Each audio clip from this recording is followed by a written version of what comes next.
পায়রা সমুদ্র বন্দরে চলছে ৭৫ কিলোমিটার রাবণাবাদ চ্যানেল খনন। ব্যবহার করা হবে অত্যাধুনিক ড্রেজার। মাটি ফেলা হবে গভীর সমুদ্রে। এবং ভয়াবহ তুষারঝড়ের কবলে যুক্তরাষ্ট্র। তুষারপাত বইছে এইরকম একটি অবস্থায় যুক্তরাষ্ট্রের মানুষ এবং বাংলাদেশি যারা এখানে বসবাস করছেন তারা একটি প্রস্তুতি নিচ্ছেন।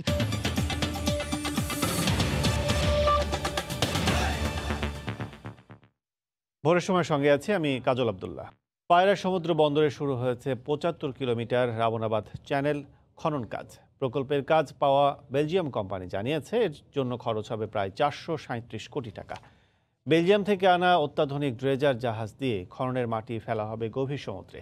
খনন শেষে চ্যানেলটিতে নিশ্চিত হবে ৬.৫ মিটার গভীরতা। ডিজিটাল এই ড্রেজারটি দিয়েই মিশরের বিখ্যাত সুয়েজ খাল খনন করা হয়েছিল। পটুয়াখালী থেকে ফিরে নিজামউদ্দিনের ছবিতে মাহমুদ রাকিবের রিপোর্ট। পটুয়াখালীর আন্দারমানিক নদীর রাবনাবাদ চ্যানেল বঙ্গোপসাগর থেকে নির্মাণাধীন পায়রা সমুদ্র বন্দরকে যুক্ত করা এই চ্যানেলটির দৈর্ঘ্য প্রায় ৭৫ কিলোমিটার। দেশের তৃতীয় এই সমুদ্র বন্দরটি চালু হলে মূলত এই চ্যানেল দিয়ে যাওয়া আসা করবে দেশ বিদেশ থেকে আসা লাইটার জাহাজ। তবে দেশের অন্যান্য সমুদ্র বন্দরের মতো নাব্য সংকটে যেন পড়তে না হয় আগেভাগেই সেই দিকে নজর কর্তৃপক্ষের। ইতিমধ্যেই বেলজিয়ামের ড্রেজিং কোম্পানি জান ডে নুল এর এই বিশাল ড্রেজিং জাহাজটি আন্দারমানিক নদী তীরে নিয়ে আসা হয়েছে। পথে রয়েছে এমন আরও ৩টি। বঙ্গোপসাগর থেকে পায়রা সমুদ্র বন্দরের প্রথম টার্মিনাল পর্যন্ত প্রায় ৭৫ কিলোমিটার দীর্ঘ রাবনাবাদ চ্যানেলটি বেলজিয়াম থেকে আনা এই অত্যাধুনিক ড্রেজার জাহাজ দিয়েগো চাও দ্বারা ড্রেজিং করা হচ্ছে। ড্রেজিংয়ের দায়িত্ব পাওয়া বিদেশি সংস্থাটি বলছে এর ফলে পুরো এই চ্যানেলটি সারা বছর ধরে কমপক্ষে ৬.৫ মিটার পর্যন্ত গভীরতা অব্যাহত থাকবে। ড্রেজিংয়ের প্রধান কর্মকর্তা জানান নাব্য ধরে রাখতে গড়ে ১১৫ মিটার প্রশস্ত এই চ্যানেলটি থেকে বছরে ৪ মিলিয়ন ঘনমিটার পলিমাটি অপসারণ করাটাই চ্যালেঞ্জ। এটি একটি অত্যাধুনিক বিশেষায়িত ড্রেজার জাহাজ যা নদী খনন করে পলিমাটি বা বালি তুলে এনে সরাসরি জাহাজের মধ্যে জমা রেখে পরবর্তীতে বঙ্গোপসাগরে ফেলে আসা হবে। তবে চ্যানেলটি অনেক প্রশস্ত হওয়ায় কাজটি কঠিন। তবে এই ড্রেজার দিয়ে আমরা সুয়েজ খালও খনন করেছি, তাই আশা করছি আমরা সফল হব। বন্দর কর্তৃপক্ষ জানান রক্ষণাবেক্ষণ ড্রেজিং এর ফলে ৪০,০০০ মেট্রিক টন ধারণ ক্ষমতা সম্পন্ন ২০০ মিটার দৈর্ঘ্য ও ৩০ মিটার প্রস্থ জাহাজ সহজেই বন্দরে আসতে পারবে। ২০২০ সেপ্টেম্বরে আমরা বাংলাদেশ নৌবাহিনীর সহায়তায় পুরো চ্যানেলটা আমরা জরিপ করেছিলাম। তা আমরা দেখেছি যে চ্যানেলের কিছু কিছু জায়গায় ২০ সেন্টিমিটার থেকে ৪০ সেন্টিমিটার পর্যন্ত আমরা সিলটেশন পেয়েছি। নৌ প্রতিমন্ত্রী জানান ১৮ মাস মেয়াদী রক্ষণাবেক্ষণ ড্রেজিং শেষে শুরু হবে ক্যাপিটাল ড্রেজিং, যার মাধ্যমে চ্যানেলটির গভীরতা বাড়বে ৬.৫ মিটার থেকে ১০.৫ মিটার পর্যন্ত। এখানে তো সিলটেশনটা একটা চ্যালেঞ্জ, আমরা সেই জন্যই ক্যাপিটাল ড্রেজিং করছি, মেইনটেনেন্স ড্রেজিং হচ্ছে। তো এই চ্যালেঞ্জটা থাকবেই, চ্যালেঞ্জটাকে রেখেই আমাদেরকে এই কার্যক্রমটা এগিয়ে নিতে হবে। এছাড়া নাব্য ধরে রাখতে প্রতিবেশী দেশগুলোর সাথে নদী চুক্তির বাস্তবায়ন করার উপর জোর দেওয়ার তাগিদ দেয় বন্দর কর্তৃপক্ষ। মাহমুদ রাকিব, সময় সংবাদ, পায়রা বন্দর, পটুয়াখালী। আরও ১ বছর বাড়ল পদ্মা সেতু প্রকল্পের কাজ। বর্তমান অগ্রগতি বিবেচনায় ২০২২ সালের জুন মাসে সেতুতে যান চলাচলের জন্য উপযুক্ত করা যাবে বলে জানিয়েছেন প্রকল্প পরিচালক। চলতি বছরের জুন মাসের মধ্যে সবগুলো স্ল্যাব বসানোর কাজ শেষ করা গেলেও বর্ষার কারণে তাতে বিটুমিন বসানো যাবে না বলে বাড়াতে হচ্ছে প্রকল্পের মেয়াদ। এহসান জুয়েলের রিপোর্ট, ছবি তুলেছেন সাইফুল ইসলাম। গত বছরের ১০ ডিসেম্বর সেতুতে সবগুলো স্প্যান বসানোর পর এখন চলছে স্ল্যাব বসানোর কাজ। সুখবর হলো স্প্যানে বসানোর জন্য প্রয়োজনীয় স্ল্যাব নির্মাণের কাজ শতভাগ শেষ করা হয়েছে। সবশেষ পরিকল্পনায় চলতি বছরের জুন মাসের মধ্যে সেতু চালুর কথা থাকলেও নানা জটিলতায় আরও ১ বছর বাড়ানো হয়েছে মেয়াদ। জুন মাসের মধ্যে শতভাগ স্ল্যাব বসানোর পাশাপাশি এগিয়ে নেওয়া হবে মূল সেতু ও ভায়াডাক্টের দুই পাশে প্রায় ৩০ কিলোমিটার এলাকায় রেলিং বসানোর কাজ। তবে এর মধ্যে বর্ষা শুরু হয়ে গেলে আগামী জুলাই, আগস্ট ও সেপ্টেম্বর মাসে রোড স্ল্যাবের উপর বিটুমিন বসানো যাবে না। সামনে আর কোনো সমস্যা আমরা আশা করছি না। কাজেই আমরা যে কাঙ্ক্ষিত আমাদের সময় যে জুন ২০২২-এর পূর্বেই আমরা জনসাধারণকে এটা মুক্ত করে দিতে পারবো বলে আমরা আশা করি। প্রকল্প সূত্র জানিয়েছে এখন পর্যন্ত মূল সেতুর কাজে অগ্রগতি হয়েছে 92 ভাগ, নদী শাসনের কাজ 79 ভাগ, আর পুরো প্রকল্পের কাজ শেষ হয়েছে 83.5 ভাগ। গত 6 বছরের কাজের অভিজ্ঞতা থেকে সেতু কর্তৃপক্ষ এখন জানেন কোন কাজটায় কত সময় প্রয়োজন হবে, কোন কাজটার পর কোন কাজটা ধরতে হবে। সামনের বর্ষার প্রাকৃতিক জটিলতার পাশাপাশি বাকি থাকা কাজগুলো হিসেব করে তারা মনে করছেন সব মিলে 2022 সালের জুন মাস নাগাদ সেতুতে যানবাহন চলাচল সম্ভব হবে। এহসান জুয়েল, সময় সংবাদ, মাওয়া, মুন্সিগঞ্জ। রাজধানীর জন্য 4 লাখ ডোজ করোনার টিকা বরাদ্দ রয়েছে বলে জানিয়েছে স্বাস্থ্য অধিদপ্তর। 10 ফেব্রুয়ারি পর্যন্ত স্বাস্থ্যকর্মীদের কর্মস্থল ত্যাগ না করতে নির্দেশ দেওয়া হয়েছে। এদিকে রাজধানীর 5 হাসপাতালে প্রাথমিকভাবে টিকা গ্রহীতাদের কয়েকজনের সামান্য পার্শ্ব প্রতিক্রিয়া দেখা দিলেও এখন সবাই সম্পূর্ণ সুস্থ বলে জানিয়েছেন মহাপরিচালক। পরীক্ষামূলকভাবে প্রয়োগের পর এবার গণহারে টিকা দেওয়ার পালা। আগামী রোববার সারা দেশে শুরু হচ্ছে সে মহাযজ্ঞ। এরই মধ্যে জেলায় জেলায় পৌঁছে গেছে কোভিড টিকা। টিকা বিতরণের প্রস্তুতি নিয়ে সোমবার সকালে জেলা সিভিল সার্জন, উপজেলা স্বাস্থ্য কর্মকর্তা ও মেডিকেল কলেজের পরিচালকদের সঙ্গে অনলাইন সভা করে স্বাস্থ্য অধিদপ্তর। বৈঠক শেষে মহাপরিচালক জানান, টিকা বিতরণের জন্য 10 ফেব্রুয়ারি পর্যন্ত স্বাস্থ্যকর্মীদের কর্মস্থল না ছাড়ার নির্দেশনা দেওয়া হয়েছে। আর ছুটির দিনে বন্ধ থাকবে টিকা প্রয়োগ কার্যক্রম। ইমার্জেন্সি বাদে টিকা দেওয়ার কার্যক্রম না হওয়া পর্যন্ত সমস্ত কর্মকর্তা কর্মচারীরা কোনো ধরনের ছুটিতে যাবেন না এবং কোনো রকমের স্টেশন লিভ করবেন না। এখনো অ্যাপে নিবন্ধন শুরু না হলেও সোমবার সকালের মধ্যে অনলাইনে 20,000-এর বেশি আবেদন জমা পড়েছে। যারা রেজিস্ট্রেশন করতে পারছে না বা স্মার্টফোনে যেতে পারছে না, তাহলে পরে তাদের পক্ষ থেকে আমাদের লোকজন একেবারে ইউনিয়ন পর্যায় পর্যন্ত তারা এই রেজিস্ট্রেশনটা করার জন্য সহায়তা করবেন। স্বাস্থ্য অধিদপ্তর বলছে, ঢাকার জন্য বরাদ্দ রাখা হয়েছে 4 লাখ ডোজ। ঢাকায় যেহেতু জনসংখ্যা বেশি, ঢাকায় টিকার অনেকখানি ঢাকাতেও রাখা হচ্ছে। এদিকে গত বুধ ও বৃহস্পতিবার প্রাথমিকভাবে যে 567 জনকে টিকা দেওয়া হয়েছিল তাদের 2-1% মধ্যে সামান্য পার্শ্ব প্রতিক্রিয়ার তথ্য পেয়েছে স্বাস্থ্য অধিদপ্তর। জ্বর হয়েছিল, কারো মাথা ঘুরেছে, কারো 1-2 বার বমি হয়েছে, কিন্তু সবাই এখন সুস্থ আছে। এদিকে হাঙ্গেরি কিংবা অন্য কোনো দেশকে টিকা সরবরাহের তথ্য স্বাস্থ্য অধিদপ্তরের কাছে নেই বলে জানান প্রতিষ্ঠানটির মহাপরিচালক। ফারুক ভিয়া, রবিন, সময় সংবাদ, ঢাকা। দেশের সব নাগরিকদের স্বাস্থ্য সংক্রান্ত তথ্য নিয়ে কেন্দ্রীয় ডাটা ব্যাংক তৈরির কাজ শুরু হয়েছে জানিয়ে সংসদের স্বাস্থ্যমন্ত্রী বলেছেন, দুর্নীতি করলে কাউকেই ছাড় দেওয়া হয়নি। সোমবার 11 জাতীয় সংসদের শীতকালীন অধিবেশনে তিনি আরও বলেন, পরিকল্পনা মতো দেশে মানুষের কাছে টিকা পৌঁছে দেওয়ার কাজ চলছে। অধিবেশনে শেখ হাসিনা মেডিকেল বিশ্ববিদ্যালয় খুলনা বিল 2021 পাশ করা হয়। সমস্ত বাংলাদেশের প্রত্যেকটি ব্যক্তির যেন হেলথ ডাটা আমরা করতে পারি, রাখতে পারি, সেই ব্যবস্থাও আমরা হাতে নিয়েছি এবং তার কার্যক্রম শুরু হয়ে গেছে। আমাদের আশেপাশের খুব কম দেশে ভ্যাকসিন পেয়েছে, আনতে পেরেছে। আমরা ভ্যাকসিন নিয়ে আসছি এবং রোল আউট করেছি। 7 তারিখে আর উদ্বোধন হবে এবং অলরেডি সারা দেশব্যাপী কার্যক্রম শুরু হবে। স্বাস্থ্য মন্ত্রণালয়ের যে দুর্নীতি, যেখানেই দুর্নীতি হয়েছে সেখানেই আমরা তার ব্যবস্থা নিয়েছি। এখন যারা করেছে তাদেরকে আমরা জেলে পর্যন্ত নিয়ে গেছি। দলের ইমেজ নষ্ট হয় এমন বক্তব্য থেকে বিরত থাকার হুঁশিয়ারি দিয়ে আওয়ামী লীগের সাধারণ সম্পাদক ওবায়দুল কাদের বলেছেন, শেখ হাসিনা দলীয় শৃঙ্খলা এবং ঐক্যের বিষয়ে অধিকতর কঠোর অবস্থানে রয়েছেন। সোমবার সকালে সচিবালয় ব্রিফিংয়ে তিনি বলেন, প্রজাতন্ত্রের কোনো ব্যক্তি অনিয়ম দুর্নীতির ঊর্ধ্বে নয়। যে কোনো অনিয়মের বিরুদ্ধে তদন্ত করার দায়িত্ব স্বাধীন দুর্নীতি দমন কমিশনের আছে। দল করলে দলের শৃঙ্খলা মেনে চলতে হবে। দলের বিষয়ে কোনো বক্তব্য কারো থাকলে কিংবা অভিযোগ থাকলে তা দলের অভ্যন্তরীণ ফোরামেই আলোচনা করে সিদ্ধান্ত নিতে হবে। দলীয় ফোরামের বাইরে গিয়ে কোনো ধরনের বক্তব্য বিবৃতি দলের শৃঙ্খলা বিরোধী কাজ হিসাবে বিবেচিত হবে। দলের ইমেজ নষ্ট হয় এবং শৃঙ্খলা নষ্ট হয় এমন বক্তব্য সাংগঠনিক শৃঙ্খলা ভঙ্গের অপরাধ হিসাবে গণ্য করা হবে। ঘন কুয়াশার কারণে পাটুরিয়া দৌলতদিয়া নৌরুটে প্রায় ব্যাহত হয় ফেরি চলাচল। কখনো থেমে থেমে চলে 1-2টি ফেরি। এতে তীব্র শীতে ঘাটে অপেক্ষা করতে হয় পরিবহন শ্রমিক ও যাত্রীদের।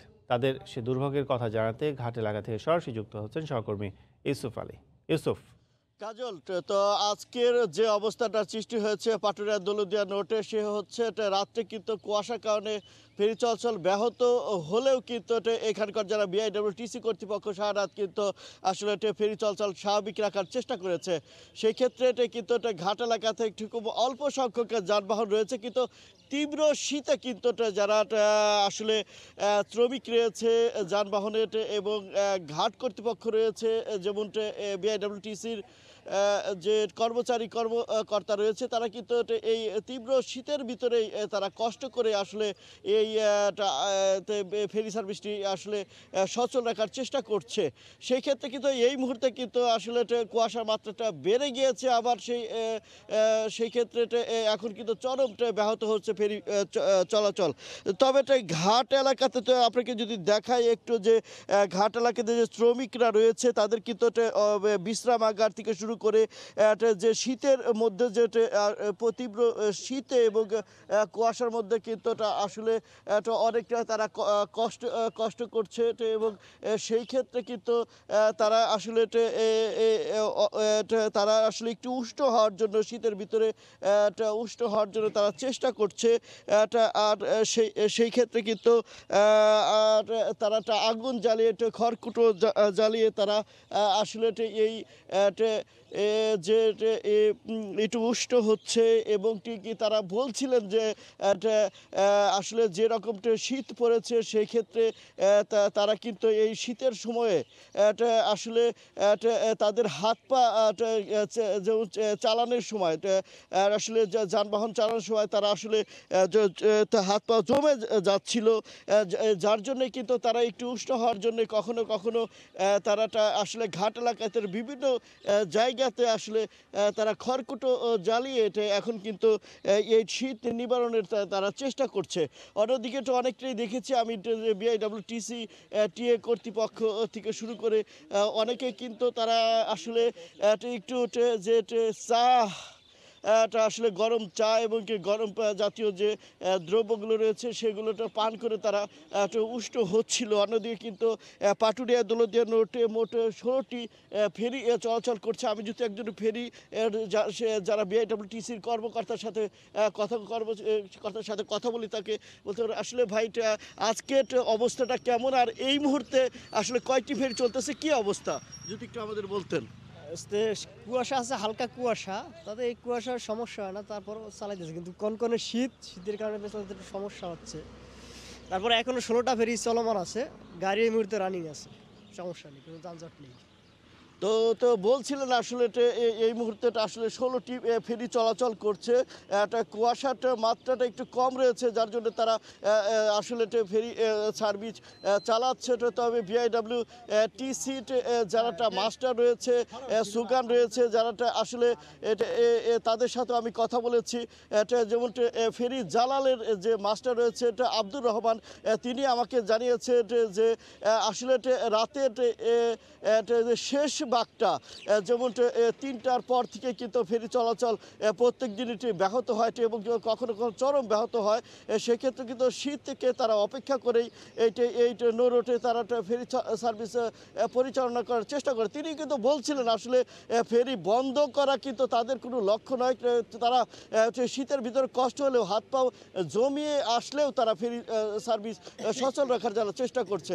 এটা আসলে পাটুরিয়া দৌলতদিয়া নোটে এই মুহূর্তে 2 শতাধিক যানবাহন পারের অপেক্ষায় রয়েছে, এবং সেটাও কিন্তু আসলে স্বাভাবিক অবস্থা। অন্যদিকে 16টি ফেরি চলাচল করছে। এই ছিল কাজল আমার কাছে পাটুরিয়া ঘাট থেকে আসলে ফেরি সার্ভিস এবং কুয়াশার সর্বশেষ খবর। পাটুরিয়া থেকে আমাদের সাথে যোগ দিয়েছিলেন সহকর্মী ইউসুফ আলী। জাতীয় পরিচয়পত্রে ঠিকানা গ্রামের বাড়ি, অথচ কয়েক দশক ধরে বাস করেন রাজধানীতে। এ কারণে বয়স্ক ভাতার তালিকার বাইরে অনেক বয়োবৃদ্ধ। আবার অনেকের অভিযোগ ভাতার জন্য টাকা দাবি করা হয় তাদের কাছে। সমাজসেবা অধিদপ্তর বলছে রাজধানীতে 40% মানুষকে ভাতা দেওয়ার জন্য খুঁজে পাওয়া যাচ্ছে না। শফিকুল ইসলামের ক্যামেরায় এমআর আমিনের রিপোর্ট। জীবনের ক্রান্তি লগ্নে জব্বর আলী, বয়স ৯০-এর কোটায়। প্রায় ৪০ বছর ধরে রাজধানীতে দিনমজুরের কাজ করছেন তিনি। আইডি কার্ডের ঠিকানা নেত্রকোনা হওয়ায় ঢাকায় থেকেও ভাতা পান না। অন্যদিকে নিজ ঠিকানায় ভাতা চাইতে গেলে টাকা দাবি করা হয়। দেশে গেলে টাকা আমি দিতে পারি না, কার্ডও আমি পাই না। আবার অনেকে আছেন যাদের ন্যাশনাল আইডি কার্ড ঢাকার ঠিকানায় করা। ভাতা পাওয়ার সব শর্ত পূরণ করেও ভাতা না পাওয়ার অভিযোগ তাদের। ঢাকার বর্ডার যান আমরা কোনো কিছু পাই না, কোনো বাতা বুতা কিছু আমরা পাইতাই না। আমার স্বামীর কার্ডের ভাতা চাইতে গেলেও দেয় না, ঘোরায়। এসব অভিযোগের বিপরীতে এই কার্যক্রম সফল দাবি করে সমাজসেবা অধিদপ্তর বলছে, ভাতা দেওয়ার জন্য রাজধানীতে 40% মানুষকে খুঁজে পাওয়া যাচ্ছে না। আমাদের নীতিমালায় বলেই আছে, সে যে এলাকায় পার্মানেন্ট অধিবাসী সেই এলাকা থেকেই ভাতা নেবে। একদম নিরপেক্ষভাবে, নির্ভুলভাবে আমাদের এই প্রক্রিয়াটা সম্পন্ন হচ্ছে। সমাজ বিশ্লেষকদের পরামর্শ, বয়স্ক যোগ্যদের তালিকা অনলাইন ডাটাবেজের আওতায় আনার। মাইগ্রেশন হবে, বয়স্ক যারা কারা পাবে এলাকা ভিত্তিক একটা লিস্ট করে এবং সেটা সেন্ট্রালাইজড করে ফেলা হয়, তাহলে ওই যে মধ্যস্বত্ব যে ভুগি অ্যাবিউজ করতে পারে না এই শ্রেণীর। 2011 সালের জনশুমারিতে দেখা যায় দেশে 65 থেকে 80 বছর বয়সী 68 লাখ বয়োবৃদ্ধ রয়েছেন। প্রায় 49 লাখ লোককে বয়স্ক ভাতা দেওয়া হয়, যার মধ্যে রাজধানী ঢাকায় 2 লাখের বেশি লোককে বয়স্ক ভাতা দেওয়া হয় বলে জানায় সমাজসেবা অধিদপ্তর। এমআর আমিন, সময় সংবাদ, ঢাকা। জামানত নেই তাই টাকা দেয় না ব্যাংক। চড়া সুদ জেনেও বাধ্য হয়ে বগুড়ার শাওইলের হস্তচালিত তাঁত শিল্পীরা হাত পাচ্ছেন এনজিও আর দাদন কারবারিদের কাছে। এমনকি কাঁচামাল সংগ্রহ প্রতারণার শিকার হচ্ছেন তারা। স্থানীয় প্রশাসন বলছে, নিয়ম নীতির সীমাবদ্ধতায় ঋণ দেওয়া যাচ্ছে না ব্যক্তি পর্যায়ে। যদিও অর্থ আর দক্ষতা সংকট কাটাতে উদ্যোগ নেওয়ার আশ্বাস দিচ্ছে এসএমই ফাউন্ডেশন। আল মামুনের তোলা ছবিতে আরও জানাচ্ছেন জুবাইর ফয়সাল। তখনও সূর্য ওঠেনি, কিন্তু খটখট শব্দে মুখর শাওইলের ঘরবাড়ি। বগুড়ার আদমদিঘির ছোট্ট বাজারটির চারপাশ ঘিরে হাতে হাতে চলছে অসংখ্য তাঁতকল। চরকায় শুধু কাপড় নয়, তারা বুনছেন হরেক রঙের স্বপ্ন। কিন্তু আজকাল নগর বন্দরে পাওয়ার লুমের দাপটে ফিকে হয়ে আসছে তাদের কল্পনা। এর উপর রয়েছে আর্থিক টানাপোড়েন। সহায় সম্বল বলতে ভিটে মাটি আর তাঁতকল, যার বিপরীতে পাওয়া যায় না ব্যাংকের টাকা। আবার যে ঝুট থেকে সুতা তৈরি হয় তা কিনতেও রয়েছে নানা বিপত্তি। ফ্যাক্টরিতে কি আসলে গ্রহণযোগ্য, কার মাধ্যমে সুতা উঠবে, আমরা চিন্তা একটু ভুল করলে তাদেরকে টাকা দিলে এই টাকাটা পুরাপুরি মারা যায়। আমরা এনজিও থেকে আর সামান্য 20,000 10,000 টাকা ঋণ পাই। সরকার যদি বিনা সুদে ঋণ দেয় তবে তাঁতিরা খুব উপকৃত হতো। স্থানীয় প্রশাসন বলছে, সরকারি নীতির সীমাবদ্ধতায় ইচ্ছা থাকলেও ঋণ দেয়া যায় না উদ্যোক্তাদের। যদিও সরকারি দপ্তরগুলোর অসহযোগিতায় উদ্যোক্তাদের ভাগ্য বদলাচ্ছে না বলেই মনে করছে এসএমই ফাউন্ডেশন। সংস্থাটির আশা, প্রণোদনার নতুন তহবিলে বদলাবে পরিস্থিতি। আমাদের কিছু জটিলতা আছে যে আমরা গ্রুপ ভিত্তিক যখন ঋণ দিই 10 জনের না হলে আমরা ঋণ দিতে পারি না। আমরা যে যেখানে পারছি ঠেক দিয়ে এই গরিব মানুষকে তাদের কাছ থেকে পয়সা আদায় করতেছি। সরকার, আমাদের বিভিন্ন ডিপার্টমেন্ট, তাদের আমি সচেতন হতে বলবো। সরকারি নথি বলছে, দেশের প্রায় 1 কোটি উদ্যোক্তার ভালো মন্দ দেখভাল করার জন্য এসএমই ফাউন্ডেশনে জনবল রয়েছে মাত্র 62 জন। না আছে অর্থ, না আছে অবকাঠামো। কোনো মতে নিজের খরচে টিকে থাকা আর টিকিয়ে রাখাতেই দিন পার করেন বেশিরভাগ উদ্যোক্তা। তৃণমূলে আসা, এবার হবে নতুন আইন, আসবে বাজেট বরাদ্দ। সরকারের অন্তর্ভুক্তিমূলক উন্নয়ন যাত্রায় বড় অংশীদার হবে এসএমই খাত। জুবাইর ফয়সাল, সময় সংবাদ, বগুড়া। প্রবাসীদের বলা হয় রেমিটেন্স যোদ্ধা, যাদের শ্রম ঘামের যুদ্ধে করোনার মধ্যেও বাংলাদেশের অর্থনৈতিক শক্তিশালী অবস্থানে। বিদেশে মাটিতে বাংলাদেশি দূতাবাসগুলো তাদের সেবায় কেমন ভূমিকা রাখে? প্রবাসীদের অভিযোগ, দূতাবাসের সেবার বদলে নানা রকম হয়রানি মেলে। মরার ওপর খানার ঘা হয়ে আছে দালাল চক্রের দৌরাত্ম্য। হয়রানি বন্ধে কাজ করার আশ্বাস পররাষ্ট্র প্রতিমন্ত্রীর। সামরির উপরে রিপোর্ট। রেকর্ড ভেঙে একের পর এক নতুন রেকর্ড গড়েই চলেছে রেমিটেন্স। করোনা মহামারীতেও 41% বেশি টাকা পাঠিয়েছেন প্রবাসী শ্রমিকরা। বিদেশের মাটিতে কর্মীদের রাষ্ট্রীয় অভিভাবক সেদেশে থাকা বাংলাদেশি দূতাবাস। বাংলাদেশি নাগরিকদের সেবা দেওয়ার পাশাপাশি সে দেশের সঙ্গে কূটনৈতিক সম্পর্ক জোরদার, শিল্প বাণিজ্যে সহায়তা তাদের মূল দায়িত্ব। কিন্তু সেবার মান নিয়ে অসন্তোষ রয়েছে প্রবাসীদের। আমরা যে বাংলাদেশের দূতাবাস, আমরা হেল্পের জন্য যাই এবং আমাদেরকে এরা কোনো ধরনের পাত্তাই দিতে চায় না, হেল্প দূরের কথা, এবং আমরা দালালের মাধ্যমে হয়রানি হইতে হয়। চাকরির পাশাপাশি অনেক প্রবাসী ব্যবসা করতে চান বাংলাদেশি বিভিন্ন পণ্যের ব্র্যান্ডিং। কিন্তু অন্যান্য দেশের দূতাবাসের মতো বাংলাদেশের দূতাবাসের সহযোগিতা না পাওয়ার অভিযোগ তাদের। প্রবাসী বাংলাদেশিরা যারা ব্যবসা করে দীর্ঘদিন যাবৎ, বাংলাদেশ থেকে ইম্পোর্ট করে, ওখান থেকে এক্সপোর্ট করে, ওই তাদের যেভাবে একটা হেল্প করা উচিত ওইভাবে আসলেও সার্ভিসটা পায় না। আমাদের যারা এমবেসিতে যারা কর্মক্ষেত্রে যারা আছে বর্তমানে, তাদের উচিত আমাদের এখান থেকে যারা আমরা ব্যবসায়ী আছি আয়ারল্যান্ড, ইউরোপে বা অন্যান্য জায়গায়, তাদের সাথে বসে মিটিং করে তাদের বাংলাদেশে ইনভেস্ট করানোর জন্য সহায়তা প্রদান করা। প্রবাসী শ্রমিকদের নিয়ে কাজ করা সংগঠন রামরুর জরিপ বলছে ১৯ ভাগ মানুষ বিদেশে যাওয়ার আগে প্রতারিত হন, বিদেশে যাওয়ার পর প্রতারণার শিকার হন ৩১ ভাগ। সরকারি বেসরকারি মাধ্যমে প্রতি বছর যান ২০ লাখের মতো। অনেকেই ফিরেও আসেন নানা জটিলতায়। এখন আসলে সময় অবশ্যই এসেছে এবং আমরা মনে করি যে সংশ্লিষ্ট যারা এটার সাথে যুক্ত আছেন, এটা খুব শুধু মানবিক দৃষ্টি থেকে না, একদম তাদের কন্ট্রিবিউশনের জায়গা থেকেও এটা এখন তাদের অধিকারের জায়গা যে না, তাদেরকে রেসপন্স করতে হবে টাইমলি। দূতাবাসের সেবার মান বাড়াতে নজরদারি বাড়ানো হয়েছে বলে জানান পররাষ্ট্র প্রতিমন্ত্রী। কিছু কিছু জায়গায় আমরা মাঝে মাঝে অভিযোগ পাই যে দূতাবাস কেন্দ্রিক কিছু চক্র গড়ে ওঠে, যদিও এদের বিরুদ্ধে আমরা বেশ কঠোর ব্যবস্থা নিয়েছি গত কয়েক বছর, আপনারা দেখেছেন। তো এই কাজগুলি অব্যাহতভাবে চলবে। বিশ্বের ১৭২ দেশে ১০০ কোটির বেশি প্রবাসী বাংলাদেশি আছেন, যাদের সেবা দিতে ৫৮টি দেশে ৭৭টি মিশন কাজ করে। বলা হয়ে থাকে প্রবাসীদের পাঠানো আয় বাংলাদেশের অর্থনীতির মূল চালিকা শক্তির একটি। তবে যারা প্রবাস জীবনযাপন করেন তারা চান দূতাবাসগুলো আরও সক্রিয় হোক, আরও স্বস্তিতে থাকুক তাদের প্রবাস জীবন। সানবীর রূপল, সময় সংবাদ, ঢাকা। আবার বেড়েছে বাংলাদেশ ব্যাংকের রিজার্ভ। জানুয়ারি শেষে বাংলাদেশ ব্যাংকের বৈদেশিক মুদ্রার রিজার্ভ দাঁড়িয়েছে ৪২,২৯১ কোটি ডলার। একই সাথে বেড়েছে প্রবাসীদের পাঠানো রেমিটেন্সও। বিদায়ী মাসে রেকর্ড গড়ে প্রবাসীরা পাঠিয়েছেন ১৯৬ কোটি ডলার। ২০২০ এর জানুয়ারিতে পাঠিয়েছিলেন ১৬৩ কোটি ৮৪ লাখ ডলার। চলতি অর্থবছরের জুলাই থেকে জানুয়ারি পর্যন্ত ৭ মাসে প্রবাসীরা পাঠিয়েছেন ১,৪৯০ কোটি ডলার। ৭ মাসে প্রবৃদ্ধি হয় ৩৪.৯৫%। এর আগের অর্থবছর ২০১৯-২০ অর্থবছরে ৭ মাসে দেশের রেমিটেন্স এসেছে ১,১০৪ ডলার।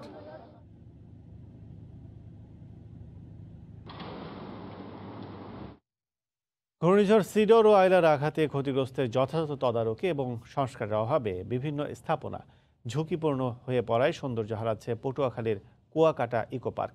এতে সাগরের সৈকতে আসা পর্যটকরা মুখ ফিরিয়ে নিচ্ছেন এই ইকো পার্ক থেকে। তবে ইকো পার্কটিকে আধুনিক পর্যটন বান্ধব করার জন্য মহাপরিকল্পনা হাতে নেওয়া হয়েছে বলে জানিয়েছে স্থানীয় উপজেলা প্রশাসন। মোহাম্মদ মনির হোসেন বাদলের তথ্য ও সুজন দামের ছবিতে রিপোর্ট। ২০০৫-৬ সালে পূর্ব গঙ্গামতি, ঝাউবাগান, পশ্চিম খাজরা ও ফাতরার বনের মধ্যে সৌন্দর্যমণ্ডিত ও দৃষ্টিনন্দন কুয়াকাটা ইকো পার্ক নির্মাণ করা হয়। পরবর্তীতে কুয়াকাটা ইকো পার্কের নাম পরিবর্তন করে জাতীয় উদ্যান নামকরণ করা হয়। প্রলয়ঙ্কারী ঘূর্ণিঝড় সিডর ও আইলার আঘাতে লণ্ডভণ্ড হয়ে যায় ইকো পার্কটি। বঙ্গোপসাগরের ঢেউয়ের তাণ্ডবে ইকো পার্ক সংলগ্ন নারিকেল বাগান, ঝাউবন সহ বিভিন্ন প্রজাতির গাছপালা বিলীন হয় সাগরে। এরপর আর কোনো সংস্কার না হওয়ায় পার্কের ভেতরে রাস্তা, ছাতার ছাউনি, পর্যটকদের বিশ্রামের টুল, লেকের বোর্ড সহ বিভিন্ন স্থাপনা নষ্ট হয়ে পড়ে আছে। সমুদ্রের নোনা পানির মধ্যেও কুয়াকাটার মিঠা পানির লেকটি বর্তমানে কচুরিপানায় নষ্ট হয়ে গেছে। তবে পার্কটি সংস্কার ও আধুনিকায়ন করা হলে কুয়াকাটায় পর্যটকদের আগ্রহ বাড়বে বলে মনে করেন পর্যটক ও স্থানীয়রা। আমাকে ইকো পার্ক আগে সুন্দর ছিল, ভালো ছিল, আর এই সিডোর আইলা এগুলো ভেঙে গেছে। ঘুরতে আইসা দেখি যে আসলে ঘোরার মতো কোনো পরিবেশ নেই। এটা যদি ঠিক করে ফিরে দেওয়া হয় তাহলে আবারও আগের মতন টুরিস্ট এটা বাড়তি হবে। তবে পর্যটন কর্পোরেশন কুয়াকাটাকে কেন্দ্র করে একটি মহাপরিকল্পনা হাতে নিয়েছে বলে জানালেন উপজেলা প্রশাসনের এই শীর্ষ কর্মকর্তা। ইকো পার্কটা আমরা আধুনিকায়ন এবং একটা সুন্দর পর্যটন বান্ধব একটা ইকো পার্ক হিসেবে আমরা অচিরেই এটা প্রতিষ্ঠা করার জন্য যা যা করা লাগে আমাদের সরকারের তরফ থেকে সেটা উদ্যোগ আছে। অতি সত্বর এটা নিয়ে কাজ শুরু হবে। ২০০৫-৭ অর্থ বছরে কুয়াকাটার 0 পয়েন্ট থেকে 2 কিলোমিটার পূর্বে সমুদ্রের তীরে পর্যটকদের বিনোদনের জন্য ১,৬১২ হেক্টর জমির উপরে ২,৭৬ লাখ টাকা ব্যয়ে এই পার্কটি নির্মাণ করা হয়। সময় সংবাদ, পটুয়াখালী। দীর্ঘ ৪ মাস ধরে চট্টগ্রামের খাতুনগঞ্জের পুরো বাজার নিয়ন্ত্রণ করছে দেশীয় পেঁয়াজ। যদিও ভারত রপ্তানি বন্ধের পর বাজার অস্থির হয়ে দাম ১০০-তে ঠেকে, তবে ধীরে ধীরে নানা জেলায় পেঁয়াজ লাগাম টেনে স্থির করে বাজার। এখন বিক্রি হচ্ছে প্রতি কেজি ২০ থেকে ২৫ টাকার নিচে। শফিকুল আলমের প্রতিবেদন।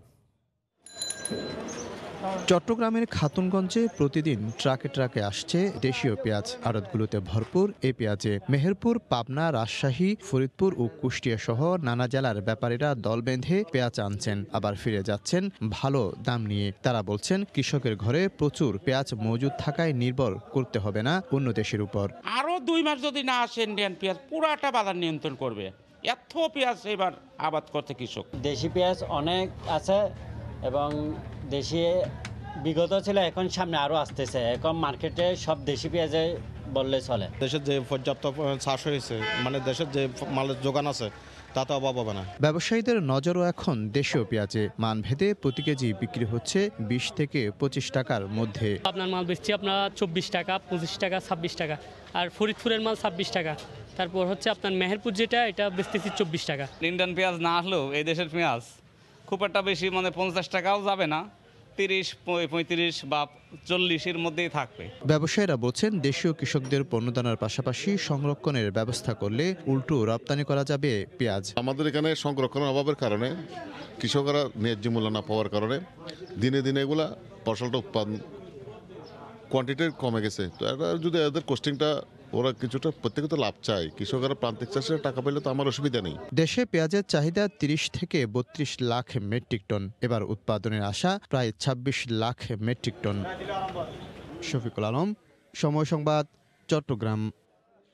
ভোরের সময় আরও থাকছে। শতভাগ ফিট না হলেও প্রথম টেস্টে সাকিবকে খেলানোর ইঙ্গিত কোচ রাসেল ডমিঙ্গোর। ওপেনিংয়ে তামিম ইকবালের সঙ্গে নির্ধারণে এখনও দ্বিধায় টাইগার কোচ।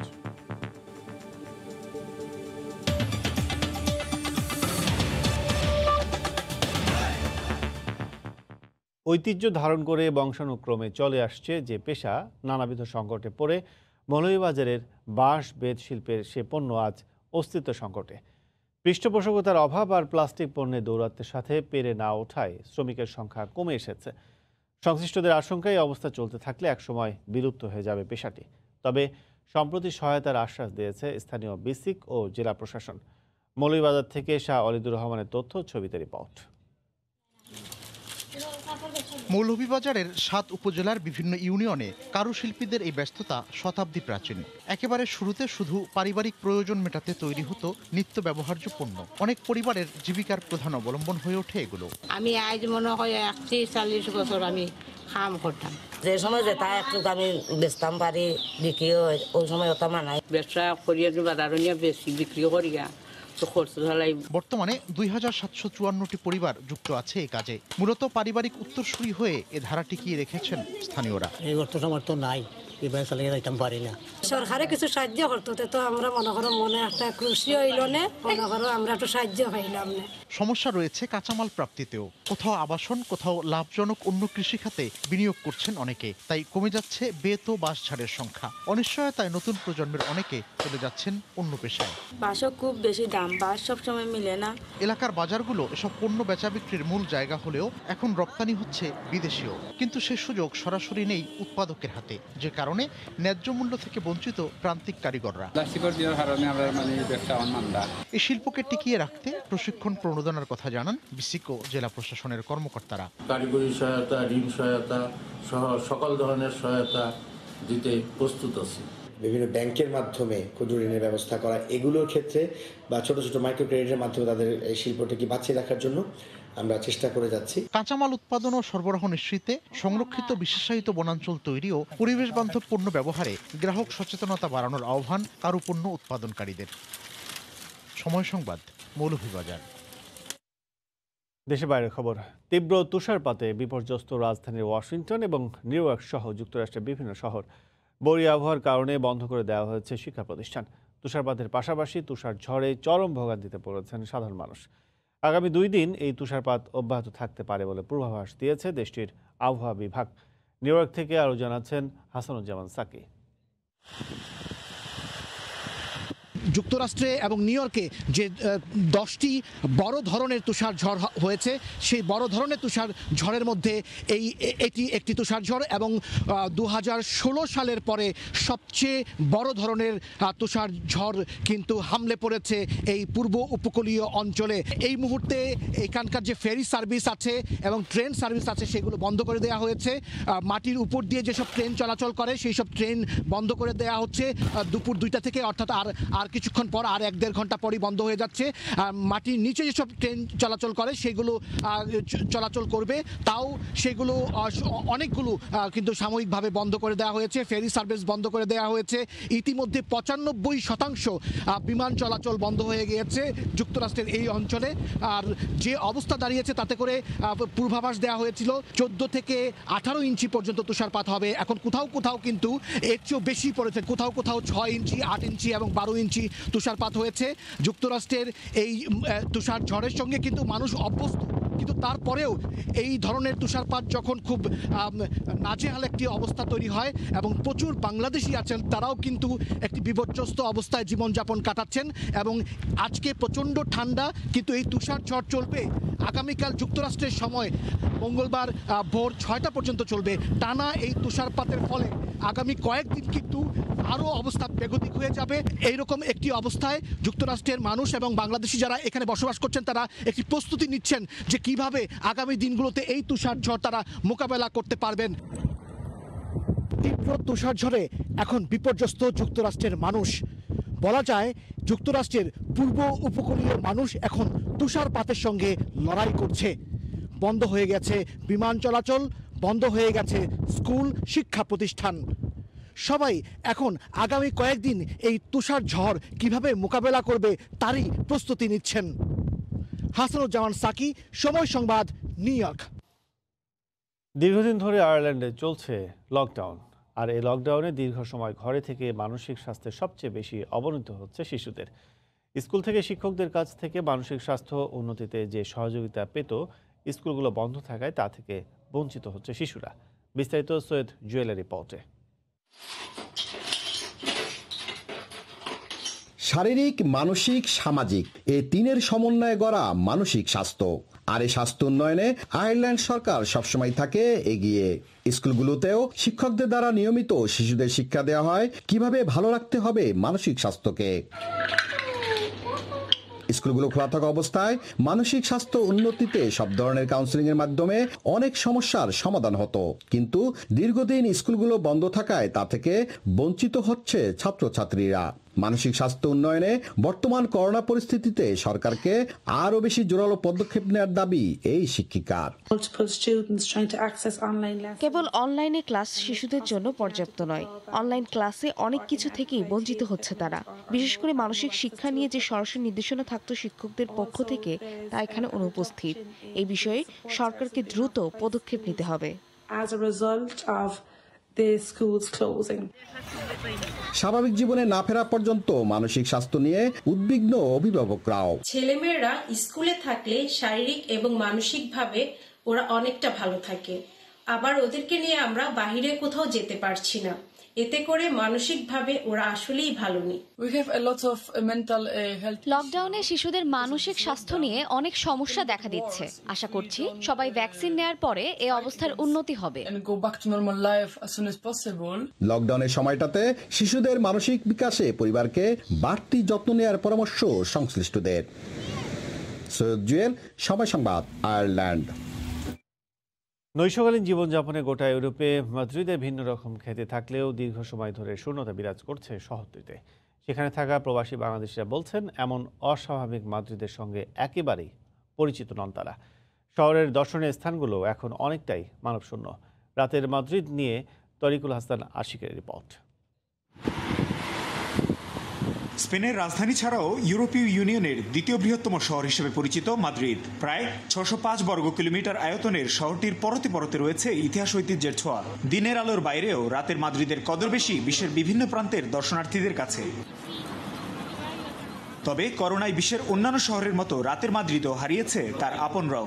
রাত 9টা থেকে কারফিউ বলবৎ থাকায় সন্ধ্যা নামতেই ঘরে ফেরার তারা সবার।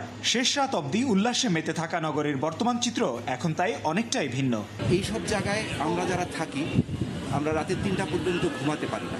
এত বেশি শব্দ, এত বেশি মানুষের সমাগম, আর আজ সব কিছু ফাঁকা। আমরা হয়তো রাতের ঘুমটা দিতে পারি শান্তি মতো, কিন্তু মনের শান্তিটা নাই। আগের রাত্রের চিত্র এখানে ধরেন আমরা মানুষের জন্য হাঁটতে পারতাম না, আর এখন তো আপনি নিজেই দেখতেছেন পুরো রাস্তায় খালি। 9টার সময় পুলিশ আসে, বলে দোকান বন্ধ করো। এরপরে 9টার পরে আমরা 9:30 10টার ভিতর আমরা বাসায় চলে যাই। গেল 23 নভেম্বর থেকে ইউরোপ বা ইউরোপের বাইরের অধিকাংশ দেশের নাগরিকদের স্পেন ভ্রমণে করোনা নেগেটিভ সনদ বাধ্যতামূলক করার পাশাপাশি চলমান বিধিনিষেধে দেশটি ভ্রমণে আগ্রহ হারিয়েছেন পর্যটকরাও। প্রাণ প্রাচুর্যে ভরা উৎসবের রাতের মাদ্রিদে এখন শুধুই স্তব্ধতা। কান পাতলেই শোনা যায় অ্যাম্বুলেন্সের মুহুর্মুহু আওয়াজ। শুধু বাংলাদেশীয় নয়, স্থানীয় স্প্যানিশদের প্রত্যাশা এবং অপেক্ষা সুদিনের। মাদ্রিদ থেকে তারিকুল হাসান আশিক, সময় সংবাদ, স্পেন। করোনা মহামারীর শুরুতে সুইডেনে কর্মহীন হওয়ার সাথে সাথে ভিসা জটিলতায় ছিলেন অনেক বাংলাদেশি, যাদের সহযোগিতায় এগিয়ে আসেন বাংলাদেশি ব্যবসায়ীরা। এসব প্রতিষ্ঠানে কর্মসংস্থানের পাশাপাশি অনেকেই পেয়েছেন সুইডেনে বসবাসের অনুমতিও। সুইডেন থেকে শফিউল আলমের রিপোর্ট। সুইডেনে প্রাণঘাতী কোভিড-19 সবচেয়ে বেশি ক্ষতিগ্রস্ত হয়েছিলেন অস্থায়ী কাজের অনুমতি নিয়ে বসবাস করা প্রবাসী বাংলাদেশিরা। কাজ চলে যাওয়ায় দেশে ফেরত যাওয়ার অপেক্ষায় থাকা অনেককেই কর্মসংস্থানের সুযোগ করে দিতে পেরে গর্বিত প্রবাসী ব্যবসায়ীরা। করোনাকালীন সময়ে আমাদের সুইডেনের অবস্থা সুইডেন সহ সারা বিশ্বের অবস্থায় খুবই খারাপ। এর মধ্যে অনেক রেস্টুরেন্ট বন্ধ হয়ে গেছে, অনেক রেস্টুরেন্ট দেউলিয়া হয়ে গেছে, কিন্তু আল্লাহর রহমতে আমি আমার দেশের ভাইদের নিয়ে, বাংলাদেশিদের নিয়ে আমাদের প্রতিষ্ঠান এখনো চালিয়ে যেতে পারতেছি। করোনার এমন দুঃসময়ে বাংলাদেশি প্রতিষ্ঠানে কর্মসংস্থানের সুযোগ পেয়ে সন্তুষ্ট প্রবাসীরাও। ইউরোপে যে করোনার যে ঢেউ প্রথম ওয়েভে থেকে শুরু করে ইন্ডিয়ান গার্ডেনে আমি দেখেছি অনেক মানুষ অনেক দেশ থেকে এসেছে এবং ইন্ডিয়ান গার্ডেনের পক্ষ থেকে তাদেরকে বিভিন্নভাবে সহযোগিতা করা হয়েছে। আমি প্রায় এখানে 8-9 বছর ধরে কাজ করতেছি, ভালো বেতন দিতেছি, কোনো সমস্যা নাই। আমরা ফ্যামিলি নিয়ে আসি, আমরা সবাই হ্যাপি আছি, আমরা অন টাইমে বেতন পাচ্ছি, আমরা সব ধরনের ফেসিলিটি পাচ্ছি, এখানে কোনো আনহিউম্যান কোনো কন্ডিশন নাই। আগামীতে অর্থনৈতিক মন্দা বাড়ার সাথে সাথে স্থায়ী কর্মহীন মানুষের সংখ্যা বাড়ার আশঙ্কা করেছেন সুইডেন কর্মসংস্থান সংস্থা। আলোচনা সমালোচনা সবকিছুর পরেও বলি, বিদেশে একজন বাংলাদেশি সবচেয়ে আপন আরেক বাংলাদেশি। বাংলাদেশি মালিকানাধীন এসব প্রতিষ্ঠানগুলোতে শুধু কর্মসংস্থানই নয়, যা দেশের রেমিটেন্স পাওয়ার ভূমিকা রাখছে। শফিউল আলম, সময় সংবাদ, সুইডেন। দেশে দেশে চলছে করোনার টিকাদান। যুক্তরাষ্ট্রে এখনও টিকার সংকট কাটেনি। তার উপর নিউ ইয়র্ক সহ বেশ কিছু অঙ্গরাজ্যে তুষারঝড় টিকাদান কর্মসূচিতে বাধা হয়ে দাঁড়িয়েছে। করোনার নতুন স্ট্রেনে বিপর্যস্ত ব্রিটেনে চলছে টিকাদান কর্মসূচি। দেশটির প্রত্যেক নাগরিককে টিকার আওতায় আনতে নিরলস চেষ্টা চালাচ্ছে ব্রিটেন কর্তৃপক্ষ। টিকাদান কর্মসূচি সামনে থেকে নেতৃত্ব দিচ্ছেন দেশটির প্রধানমন্ত্রী বরিস জনসন। সোমবারও ওয়েস্ট ইয়র্কশায়ারের একটি টিকাদান কেন্দ্র পরিদর্শন করেন তিনি। নতুন বৈশিষ্ট্যের করোনার বিরুদ্ধে এখন পর্যন্ত উদ্ভাবিত সব ভ্যাকসিনই কাজ করবে বলে আশা প্রকাশ করেছেন ব্রিটিশ প্রধানমন্ত্রী। করোনার ধাক্কায় শীর্ষে থাকা যুক্তরাষ্ট্র টিকা দিয়ে ভাইরাস মোকাবিলার সর্বাত্মক চেষ্টা করছে। আরও বেশি মানুষকে টিকার আওতায় আনতে অ্যারিজোনায় গণটিকাদান কেন্দ্র খোলা হয়েছে। তবে এখনও টিকার স্বল্পতার কথা জানিয়েছে নিউ ইয়র্ক সহ বেশ কয়েকটি অঙ্গরাজ্যের সরকার। এছাড়া বিভিন্ন অঙ্গরাজ্যে তুষারঝড়ের কারণে পূর্ব নির্ধারিত টিকাদান কর্মসূচি স্থগিত করা হয়। করোনায় বিপর্যস্ত ব্রাজিলে বয়স্কদের টিকা দেয়া শুরু হয়েছে। দেশটির রিও ডি জেনিরোতে মৃত্যুবরণ করা 80%ই 60 নাগরিক। এর মধ্য দিয়ে বয়স্কদের মৃত্যুর হার কমানোর আশা করছে সরকার। অক্সফোর্ড ইউনিভার্সিটি ও অ্যাস্ট্রাজেনেকার ফর্মুলায় ভারতের সেরাম ইনস্টিটিউটের তৈরি 10 লাখ টিকা পৌঁছেছে দক্ষিণ আফ্রিকায়। এই মাসেই আরও 5 লাখ টিকা সরবরাহ করবে ভারত। চীনের পাঠানো টিকা পৌঁছেছে পাকিস্তানে। উপহার হিসেবে পাঠানো চীনের এ টিকা গ্রহণ করেন পাক পররাষ্ট্রমন্ত্রী। ওমর ইনান, সময় সংবাদ। দুদফা আক্রমণে বিপর্যস্ত দক্ষিণ আফ্রিকায় কমেছে করোনার দ্বিতীয় ধাপের সংক্রমণ। ভ্যাকসিনের প্রথম দফার আমদানিতে স্বস্তি ফিরে এসেছে দেশটিতে। শিগগিরই স্বাভাবিক অবস্থায় ফিরে আসার প্রত্যাশা দেশটির নাগরিক এবং প্রবাসী বাংলাদেশিদের। দক্ষিণ আফ্রিকায় কমতে শুরু করেছে করোনার দ্বিতীয় দফার আক্রমণ, বাড়ছে সুস্থতার হার, তবে সংক্রমণ কমলেও কমেনি মৃত্যুর মিছিল। মহামারী করোনার বহুমুখী আক্রমণ থেকে সুরক্ষায় ভারত থেকে আমদানি করা হয়েছে ভ্যাকসিন। বিমানবন্দরে টিকার চালান গ্রহণ করেন দেশটির প্রেসিডেন্ট সিরিল রামাফোসা। বহুল প্রতীক্ষিত ভ্যাকসিন আমদানি হওয়ায় কিছুটা স্বস্তি ফিরে এসেছে স্থানীয় উপবাসীদের মধ্যে। দীর্ঘদিন পরে হলেও সাউথ আফ্রিকাতে করোনা ভ্যাকসিন চলে এসেছে, এটা আমাদের জন্য খুবই পজিটিভ নিউজ। এই ভ্যাকসিনের টিকার মাধ্যমে আমরা পূর্বের স্বাভাবিক অবস্থায় ফিরে যেতে পারবো। মরণঘাতী করোনার দ্বিতীয় ধাপের সংক্রমণ ক্রমেই কমে যাচ্ছে দক্ষিণ আফ্রিকায়। দুদফা আক্রমণে বিধ্বস্ত এবং দীর্ঘমেয়াদে ক্ষতিগ্রস্ত দেশটিতে করোনার ভ্যাকসিন চলে আসায় কেটে গেছে আতঙ্ক। স্বস্তি ফিরে এসেছে দেশটির নাগরিক এবং প্রবাসী বাংলাদেশিদের মধ্যে। মিজানুর রহমান, সময় সংবাদ, দক্ষিণ আফ্রিকা। রাজনৈতিক অস্থিরতা ইতালির চিরচেনা রূপ। বারবার সরকার পরিবর্তনের কারণে ইউরোপের অন্যান্য দেশের তুলনায় ইতালি অর্থনৈতিকভাবে পিছিয়ে পড়ছে বলে মনে করেন বিশ্লেষকরা। হতাশা প্রকাশ করেছেন প্রবাসী বাংলাদেশিরাও। ইতালির ভ্যানিস থেকে মাকসুদ রহমানের রিপোর্ট। ঘন ঘন সরকার পরিবর্তন যেন ইতালির রাজনৈতিক সংস্কৃতি হয়ে উঠেছে। গত 30 বছরে ইতালির জনগণ পেয়েছে 13 জন প্রধানমন্ত্রী ও 20টি সরকার। এতে করে ইতালির অর্থনৈতিক স্থিতিশীলতা ক্ষতিগ্রস্ত হচ্ছে বলে মনে করেন বিশ্লেষকরা। রাজনৈতিক অস্থিরতার কারণে ভবিষ্যৎ নিয়ে শঙ্কিত প্রবাসীরাও। সরকার পতন, প্রধানমন্ত্রী পরিবর্তন, এই পটভূমি থেকে বেরিয়ে আসা যাবে না। আর এখান থেকে বেরোতে না পারলে ইতালিতে যে অর্থনৈতিক সংকট চলছে, অভিবাসীদেরকে নিয়ে যে সমস্যাগুলো হচ্ছে, কর্মক্ষেত্র মানুষ বেকার হয়ে যাওয়ার যে পরিস্থিতি সৃষ্টি হয়েছে, এখান থেকে বেরিয়ে আসা যাবে না। 2018 সালের মার্চে সাধারণ নির্বাচনের পর 5 স্টার পার্টি ও লেগা নর্থ মিলিতভাবে সরকার গঠন করেছিল। পরের বছর লেগা নর্থ সরকার থেকে তাদের সমর্থন প্রত্যাহার করে নেয়। পদত্যাগ করেন জোসেপ কন্তে। 2 সপ্তাহের মাথায় আবারও সরকার গঠন করতে সক্ষম হলেও গেল 26 জানুয়ারি কন্তে আবার পদত্যাগ করে সরকার ভেঙে দেন। এখন আবার তৃতীয়বারের মতো সরকার গঠন করার চেষ্টা করছেন তিনি। স্থানীয়দের পাশাপাশি প্রবাসীদের মাঝে বেশ জনপ্রিয়তা অর্জন করেন করোনার কঠিন সময়ে সামাল দেওয়ার জন্য জোসেপ কন্তে। করোনা ক্রান্তিকালে যেভাবে ইটালির করোনাকে সে সূক্ষ্ম হাতে পরিচালনা করেছেন, তার জন্য দেশে বিদেশে অনেক প্রশংসা অর্জন করেছেন। তাই আমরা প্রবাসী হিসেবে আবারও পুনরায় এই মানবিক প্রধানমন্ত্রীকে পুনর্বহাল দেখতে চাই। দ্বিতীয় বিশ্বযুদ্ধের পর থেকে এখন পর্যন্ত ইতালিতে 66টি সরকার পরিবর্তন হলেও হাতে গোনা 2-1টি সরকার মেয়াদ পূর্ণ করতে সক্ষম হয়েছে। মাকসুদ রহমান, সময় সংবাদ, ইতালি। কনকনে ঠান্ডায় স্থবিরতা নেমে এসেছে নীলফামারীর জনজীবনে।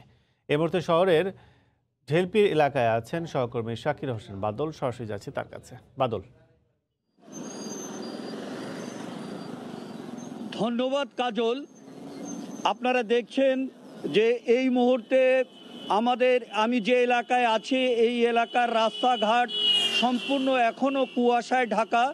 রাস্তা দিয়ে যে গাড়িগুলো চলাচল করছে সবগুলোই হেডলাইট জ্বালিয়ে চলাচল করছে এবং ধীর গতিতে এইসব পরিবহন যেগুলো চলাচল করছে এগুলো নির্দিষ্ট সময়ে তাদের গন্তব্যে পৌঁছাতে পারছে না, কারণ এত বেশি ঘন কুয়াশার কারণে এইগুলো পরিবহন বলো যানবাহনগুলো ধীর গতিতে চলছে।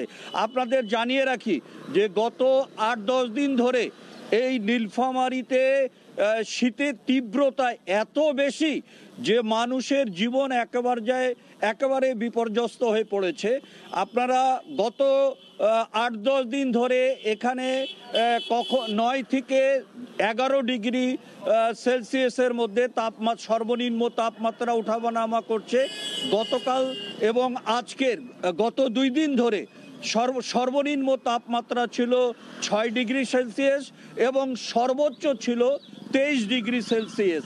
এর সাথে আছে আপনার ঝিরঝিরে বাতাস। এই ঝিরঝিরে বাতাসের কারণে আপনার এই শীতের তীব্রতাকে আরও বাড়িয়ে দিয়েছে। আমি এইখানে আমার এখান থেকে কিছু দূরেই হলো ইপিজেড, উত্তরা ইপিজেড। এই ইপিজেডে প্রায় 30 থেকে 40 হাজার নারী পুরুষ কাজ করে।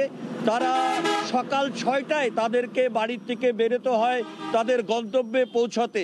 আমি তাদের সাথে কথাবার্তা বললাম, তারা বলছে যে আমরা এত বেশি শীত আর ঘন কুয়াশা যে আমরা বাড়ির থেকে যখন বেরোই তখন আমরা সামনেও আমাদের লোকজনকে দেখতে পারি না, এত বেশি ঘন কুয়াশা।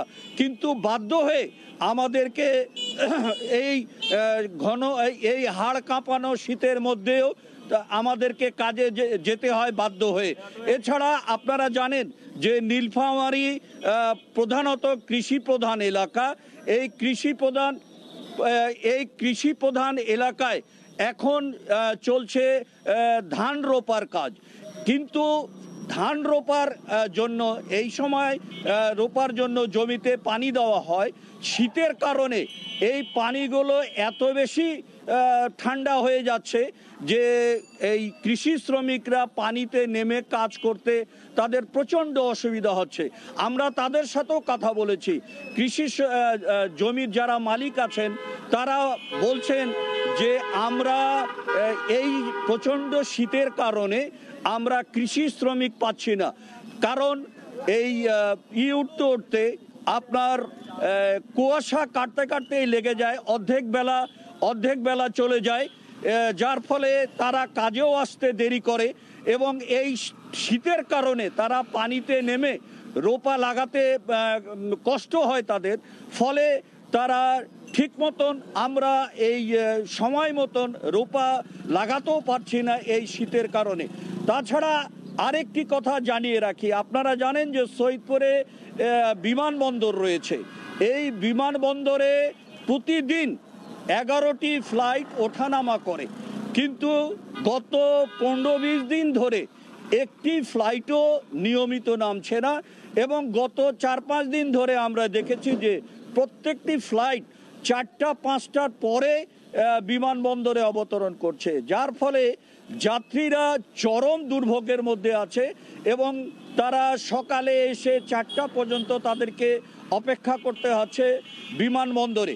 আমরা আবহাওয়া দপ্তরের সাথে কথা বলে দেখেছি যে তারা বলছে যে এই অবস্থা, এই মৃদু শৈত্যপ্রবাহ আরও 4-5 দিন, আরও 2-3 দিন অব্যাহত থাকবে বলে তারা জানিয়েছে। তারা বলছে যে এই ঘন কুয়াশার কারণে দৃষ্টিসীমা সেটিও খুব কমে এসেছে, যার ফলে বিমানগুলো নিয়মিত নামতে পারছে না। এই ছিল নীলফামারী থেকে আমার কাছে শীত নিয়ে সর্বশেষ কাজল। শীতের জলজমের খবর জানাতে নীলফামারী থেকে আমাদের সাথে যোগ দিয়েছিলেন সহকর্মী শাকির হোসেন বাদল। খেলার খবর নেটে বোলিংয়ের সময় খুব একটা অস্বস্তিতে ছিলেন না সাকিব আল হাসান। কোচ রাসেল ডমিঙ্গোর বিশ্বাস, শতভাগ ফিট না হলেও প্রথম টেস্টের আগেই গুছিয়ে উঠবেন তিনি। ওপেনিংয়ে তামিম ইকবালের সঙ্গে কাকে খেলানো হবে তা নিয়ে এখনও কিছুটা দ্বিধায় আছেন তিনি। স্পিন সহায়ক উইকেট বিবেচনায় নিয়েই সাজাচ্ছেন প্রথম টেস্টের বোলিং আক্রমণ। দীর্ঘদিন পর খেলতে নামায় টেস্ট সিরিজটা চ্যালেঞ্জিং হবে বলে মনে করছেন টাইগার হেড কোচ। দুদিন আগেই নেটে সাকিবের স্পিনের বিপক্ষে ব্যাটিং করেছেন রাসেল ডোমিঙ্গো। কেমন দেখলেন অলরাউন্ডারকে? ওয়েস্ট ইন্ডিজের বিপক্ষে শেষ ওয়ানডেতে ইনজুরিতে পড়া সাকিব কি প্রথম টেস্টে মাঠে নামতে পারছেন?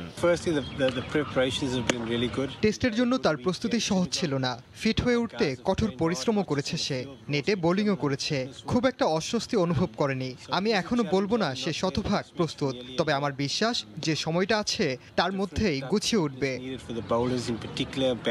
সাকিবের ফিটনেস নিয়ে নিশ্চিত হতেই কিনা আলাদাভাবে সময় কাটিয়েছেন কোচ, তবে টেস্টে টাইগারদের ওপেনিং জুটি নিয়ে এখনো নিশ্চিত হতে পারছেন না। ওপেনিংয়ে তামিমের সঙ্গে কে হবে সেটাও ঠিক করতে হবে। সবশেষ টেস্টে সাইফ খেলেছে, হাতের ইনজুরির আগে সাদমান নিয়মিত খেলছিল। বেশ কিছু অপশন আছে আমাদের। টেস্ট ব্যাটিং নিয়ে ভাবনার আছে অনেক। বোলিংয়ে ঘরের মাঠে শক্তি, স্পিন। চট্টগ্রাম টেস্টেও পরিকল্পনা স্পিনারদের কেন্দ্র করেই। পেসারদের থাকতে হবে সহায়কের ভূমিকায়। তবে কোচের বাড়তি আগ্রহ মোস্তাফিজের প্রতি। মোস্তাফিজ অভিজ্ঞ ও দুর্দান্ত পারফর্মার। তাছাড়া ওর রান আপের সময় পিচে যে রুক্ষ ভাব তৈরি হবে সেটা আমাদের অফ স্পিনারদের কাজে আসবে। যে উইকেট থেকে সুবিধা পাওয়া যাবে না সেখানে পেস আক্রমণ নির্ভর একাদশ সাজানো কিংবা কোনো পেসারের অভিষেক করানোর কোনো মানে হয় না। লম্বা বিরতির পর টেস্ট সিরিজ, যা আবার টেস্ট চ্যাম্পিয়নশিপের অংশ, যার পয়েন্ট টেবিলে বাংলাদেশের পাশে লেখা একটা বড় শূন্য। তাই ভেবেচিন্তে পা ফেলতে চায় টিম ম্যানেজমেন্ট। মাকসুম আলম খান, সময় সংবাদ। দীর্ঘদিন সাদা পোশাকের ক্রিকেট থেকে দূরে বাংলাদেশ।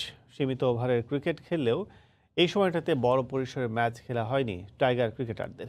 এই বিরতিটা উইন্ডিজকে স্বাগতিকদের থেকে এগিয়ে রাখবে বলে মনে করেন ক্যারিবীয় কোচ ফিল সিমন্স। তবে ঘরের মাঠে সাকিব তামিমদের মতো অভিজ্ঞতা চাইলেই এর প্রতিবন্ধকতা উতরে যেতে পারবেন বলেও মনে করেন তিনি। তাই শিশুদের অতি আত্মবিশ্বাসী না হয়ে ওয়ানডের মতোই আন্ডারডগ হয়ে মাঠে নামার পরামর্শ সিমন্সের। করোনা ভাইরাসের প্রকোপের পুরো সময়টাতে লকডাউনে বন্দী ছিল বাংলাদেশ। নিজেদের ঘরে টুকটাক এক্সারসাইজ করেই দিন কাটিয়েছিলেন ক্রিকেটাররা। সময়ের সঙ্গে সঙ্গে নাগরিক জীবন স্বাভাবিক হতে শুরু করার পরও মাঠে ফিরতে পারেনি ব্যাট বলের মানুষেরা। অন্যদিকে দ্রুততার সঙ্গে সব সমস্যা মিটিয়ে নিজেদের জন্য বায়োবাবল তৈরি করে ক্রিকেট বিশ্বকে তাক লাগিয়ে দেয় ওয়েস্ট ইন্ডিজ, ইংল্যান্ড। তাদের কল্যাণে মাঠে ফিরে আসে ক্রিকেট ম্যাচ। এরপর পুরোটা সময় নানা দেশ ঘুরে ঘুরে সাদা আর রঙিন পোশাকের ক্রিকেটে মেতেছিল ক্যারিবীয়রা। এর আগেও বহুবার এমন বড় বিরতি দিয়ে টেস্ট ম্যাচ খেলতে হয়েছে বাংলাদেশকে, কিন্তু এবারের অবস্থাটা একেবারেই ব্যতিক্রম। নিজেদের মধ্যে অনুশীলন ছাড়া যে কোনো প্রস্তুতি নিতে পারেনি লাল সবুজের প্রতিনিধিরা। বাংলাদেশের এই মাথা ব্যথাটাই সুবিধা করে দিয়েছে অতিথিদের। টানা খেলার মধ্যে থাকায় অনেকটাই এগিয়ে থেকে সিরিজে নামবে উইন্ডিজ। তারা প্রায় 1 বছর টেস্ট খেলছে না। এত বড় বিরতির পর খেলতে নামা বেশ কঠিন। বাংলাদেশকেও শুরুতে কিছুটা সমস্যায় পড়তে হবে। আমরা সেই সুযোগটাই নিতে চাই। আমার ছেলেরা খেলার মধ্যেই ছিল। আমরা ওদের চেয়ে এগিয়ে থাকবো বলেই মনে হচ্ছে। তবে বাংলাদেশের স্কোয়াডে আছেন তামিম, সাকিব, মুশির মতো ক্রিকেটাররা, যাদের অভিজ্ঞতা আন্তর্জাতিক ক্রিকেটে বিস্তর। তাই এই বিরতি তাদের সমস্যায় ফেললেও এই পরিস্থিতি থেকে উত্তরানোর কৌশল অবশ্যই জানা আছে তাদের। সঙ্গে ঘরের মাঠের উইকেটটাও যে কথা বলবে স্বাগতিকদের পক্ষেই। তাই তো শিষ্যদের অতিরিক্ত আত্মবিশ্বাসী না হতে পরামর্শ দিয়েছেন সিমন্স। বাংলাদেশ দলে এমন কিছু ক্রিকেটার আছে যারা চাইলেই ম্যাচ পরিস্থিতি বদলে দিতে পারেন। আমার তাদের নিয়ে আলাদা পরিকল্পনা আছে। তবে অনেকদিন খেলার মধ্যে না থাকায় তারাও শুরুতে কিছুটা ভঙ্গুর থাকবে। আমাদের ম্যাচের শুরুতেই তাদের পরীক্ষায় ফেলতে হবে। তারা টিকে গেলে ভয়াবহ হবে। বাংলাদেশ দলে স্পিনারের আধিক্য থাকবে তার আভাস দিয়েছে প্রস্তুতি ম্যাচের উইকেট। আর ওয়ানডেতে ঘূর্ণি বলে উইন্ডিজের দুর্বলতা তো দেখেছে পুরো বিশ্ব। তবে টেস্ট স্কোয়াডে থাকা ব্যাটসম্যানদের নিয়ে বাজি ধরতে চান ক্যারিবীয় গুরু। বরং কর্নওয়ালকে নিয়ে প্রচ্ছন্ন হুমকি দিয়ে রাখলেন বাংলাদেশকে। রাকিম যে কোনো উইকেটেই ভালো করবে। তার উচ্চতা তাকে বাড়তি সুবিধা দেয়। চট্টগ্রামেও সে ভালো করবে বলেই বিশ্বাস করি। প্রস্তুতি ম্যাচের ধারাবাহিকতা থাকলেই আমি সন্তুষ্ট। ব্যাটসম্যানরাও নিরাশ করবে না বলেই মনে হচ্ছে। ওয়ানডে আর টেস্টে স্কোয়াডটা কিন্তু অনেক আলাদা। আগামী বুধবার জহুর আহমেদ চৌধুরী স্টেডিয়ামে সিরিজের প্রথম টেস্টে মুখোমুখি হবে বাংলাদেশ উইন্ডিজ। নিয়ন মোহাইমিন, সময় সংবাদ। আবারও যাচ্ছি শীতের খবরে। দেশ জুড়ে চলমান শৈত্যপ্রবাহে স্থবির হয়ে পড়েছে উত্তরের জেলা নওগাঁ। এই মুহূর্তে বাস স্ট্যান্ড এলাকায় আছেন সহকর্মী এমআর রকি। সরাসরি যাচ্ছি তার কাছে। রকি। ধন্যবাদ কাজল। তীব্র থেকে মাঝারি যে শৈত্যপ্রবাহ তা কিন্তু এই উত্তর জনপদে গত 1 সপ্তাহ ধরে অব্যাহত রয়েছে এবং এই অসহনীয় আবহাওয়া কিন্তু জীবনযাত্রার উপর বড় ধরনের একটা প্রভাব ফেলেছে।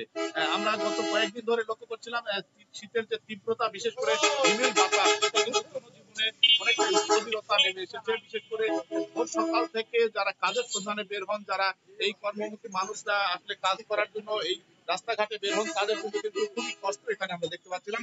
এবং শীত তাপমাত্রা কিন্তু গত 3-4 দিন থেকে কিন্তু আস্তে আস্তে নামছিল এবং আজকের তাপমাত্রা এখানে রেকর্ড করা হয়েছে 5.4। গত 2-3 দিন ধরে কিন্তু 5, 6, 7, 8 এইরকম একটা তাপমাত্রার মধ্যে এই অঞ্চলে কিন্তু ভারী থেকে মাঝারি যে শৈত্যপ্রবাহ তা অনুভূত হচ্ছে।